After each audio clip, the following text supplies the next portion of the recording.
The stadium lights hummed like a heartbeat, steady and low, as if the field itself was whispering a secret, one that had been buried for decades, waiting for someone brave enough to dig it out. Most stories begin with triumph. This one begins with something far more painful. It begins with a sentence no coach ever wants to hear. If I want to play real baseball, I'll aim for another university. Those words weren't shouted in anger. They were whispered, quiet, honest, and devastating.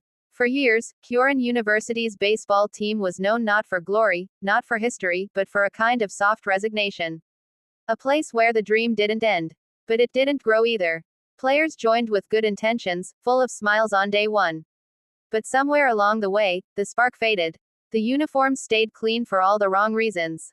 It wasn't that the team lacked talent. It lacked belief. It lacked identity. It lacked the fire that turns ordinary athletes into warriors. Every season felt like déjà vu. A handful of wins, a bucket of losses, and a quiet ride home on buses filled with forced laughter and unspoken regret. But something remarkable was beginning to form in the shadows. A seed, small, fragile, and stubborn enough to grow. It started with a coach who refused to accept normal.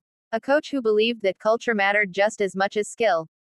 One who looked at a field of underestimations and said, "This is where we rise." He didn't bring in magic words or dramatic speeches. He brought accountability, intensity, a new standard. And at first, the players hated it. Running drills left them breathless. Film sessions felt endless. Meetings were uncomfortable, direct, and brutally honest.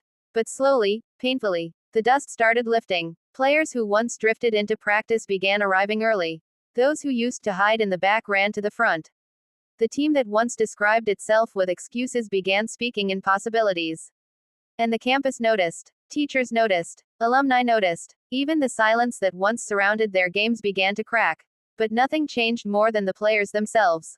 They began playing not because they had a uniform, but because they had a purpose. They began fighting not because they had to, but because they wanted to. And then came the season, the one nobody was prepared for. Suddenly, they weren't being outplayed. They were outworking, outthinking, and outlasting teams that used to crush them without mercy. Every inning felt like a rebellion. Every win tasted like reclaiming a missing piece of themselves.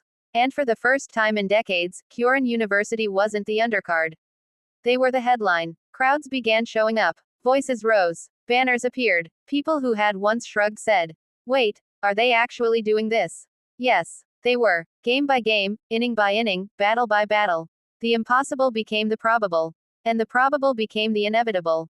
Then came the moment that stopped the campus cold. The announcement that echoed through the league like thunder breaking a long, dry sky. Kyorin University Baseball Club, advancing to nationals for the first time in 40 years. 40 years. A lifetime. A full generation. Some players cried openly. Some laughed until they couldn't breathe. Others just stood still, overwhelmed by the weight of what they had carried. And finally put down. When the team returned to campus, the applause wasn't just for victory.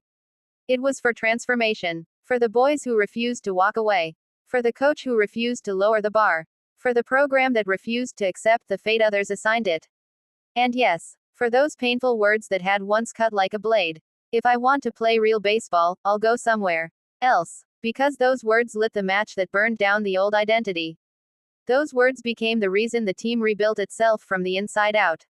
Those words became the challenge the players answered with sweat, discipline, and heart. Today, Kyorin University stands on a stage that once felt unreachable.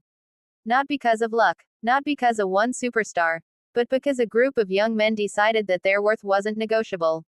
They rewrote the story, line by line, inning by inning, and when they take the field at nationals, they won't just represent a university.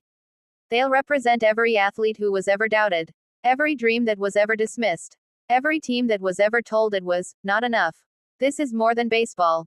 It is redemption. It is rebirth. It is proof that identity is not given. It is forged. And in the quiet moments, when the crowd noise fades and the lights dim, one feeling remains.